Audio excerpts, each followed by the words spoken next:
कुछ खबरें ऐसी होती हैं जो होती तो सच है, मतलब हकीकत पर मबनी होती है, लेकिन आपका दिल नहीं मान रहा होता कि भाई भला इस तरह से कैसे हो सकता है। अब ऐसी एक खबर सोशल मीडिया पर गर्दिश कर रही है, बल्कि बहुत सारे इलेक्ट्रॉनिक मीडिया पर भी वो खबर गर्दिश कर रही है। और खबर कुछ इस तरह से है कि बीसीसीआई की एक रिक्वेस्ट को आईसीसी ने रिजेक्ट कर दी है। अब आपको सुनने में लगेगा कि भाई ये बड़ी खबर कैसे हुई। मतलब बीसीसीआई ने अगर कोई रिक्वेस्ट की और आईसीसी ने उसे रिजेक्ट कर दिया, तो आईसीसी ये पावर रखता है कि वो बीसीसीआई या किसी भी क्रिकेट बोर्ड की किसी भी रिक्वेस्ट को जब चाहे रिजेक्ट कर सकता है। लेकिन ये बड़ी खबर इस वजह से है क्योंकि बीसीसीआई ने जब रिक्वेस्ट की तब आईसीसी का जो सरबराह है वो जे शाह है। मतलब छोटा चेतन जो है, मतलब जे शाह साहब, वो भला बीसीसीआई की किसी भी रिक्वेस्ट को रिजेक्ट कैसे कर सकते हैं। पहले मैं आपको बताता हूं कि रिक्वेस्ट बेसिकली की क्या गई।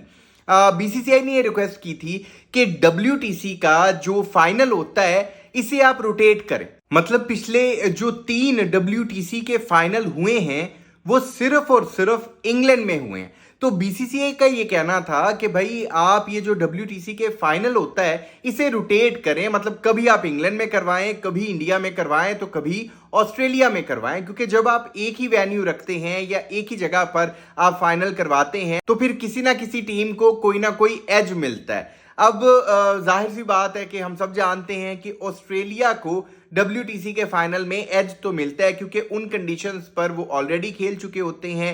तो इंग्लैंड की कंडीशंस का उन्हें अच्छी तरह से आइडिया होता है, तो डब्ल्यूटीसी के फाइनल में ऑस्ट्रेलिया को एज होता है। इस तरह से मतलब जब आप रोटेट नहीं करोगे तो किसी ना किसी टीम को तो फायदा होगा, लेकिन जब आप रोटेट करोगे तो फिर जाहिर सी बात है कि मुकाबला जो होगा वो ऑलमोस्ट बराबरी का हो जाएगा।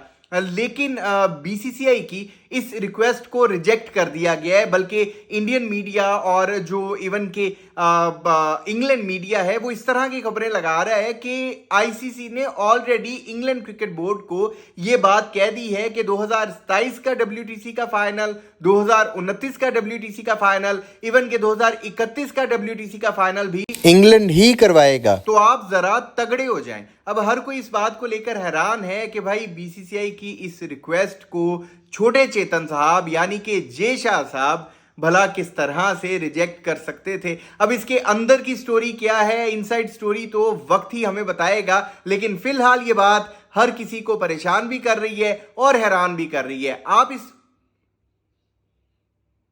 इस हवाले से अपनी क्या राय रखते हैं? कमेंट सेक्शन में अपनी कीमती राय जरूर दीजिएगा। आपको क्या लगता है कि आखिर जे शाह ने बीसीसीआई की रिक्वेस्ट को भला रिजेक्ट क्यों किया होगा? कमेंट सेक्शन में अपनी राय जरूर दीजिएगा। आपके कमेंट्स का इंतजार रहेगा। अगर अभी तक आपने इस यूट्यूब चैनल को सब्सक्राइब नहीं किया तो लाजमी कर लें ताकि क्रिकेट से रिलेटेड अपडेट्स आप दोस्तों तक पहुंचती रहें। अपना बहुत ख्याल रखिएगा, दुआओं में याद रखिएगा।